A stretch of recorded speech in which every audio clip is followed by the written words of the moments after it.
How to set up payments in Ecwid. Hi guys, welcome back. Today I'm giving you a quick tutorial on how to set up Ecwid payments. So let's get started. You will simply sign into your Ecwid store and this is our main dashboard. So I will be able to simply set up payments.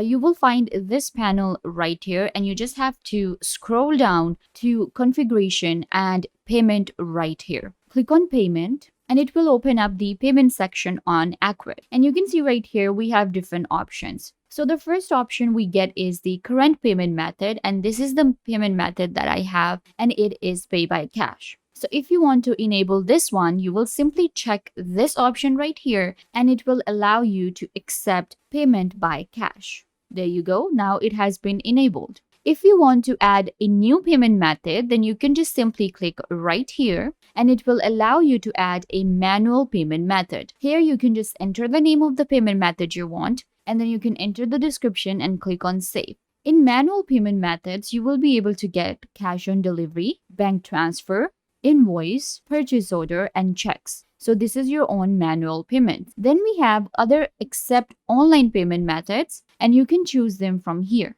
It will be according to your region. And you can see right here, I have some of the options available. And then we have payment alternatives. Let's say that you do not find any payment method that you want right here. So you can go to this option and it will allow you to choose from more than 120 payment methods. You will get PayPal, Stripe, iPay, American Express, Discover. All of the different methods are available right here and you can select whatever you want. For example, Afterpay, and then you just have to connect your method, for example, Afterpay, by just adding your source key, and that's it. You will be able to connect your payment method to Ecwid. Adding a payment method is really easy. You can just select the payment method and it will be shown right here. I hope that I was a big help. Don't forget to give this video a big thumbs up. Leave a comment down below, turn on bell notification, and subscribe to the YouTube channel.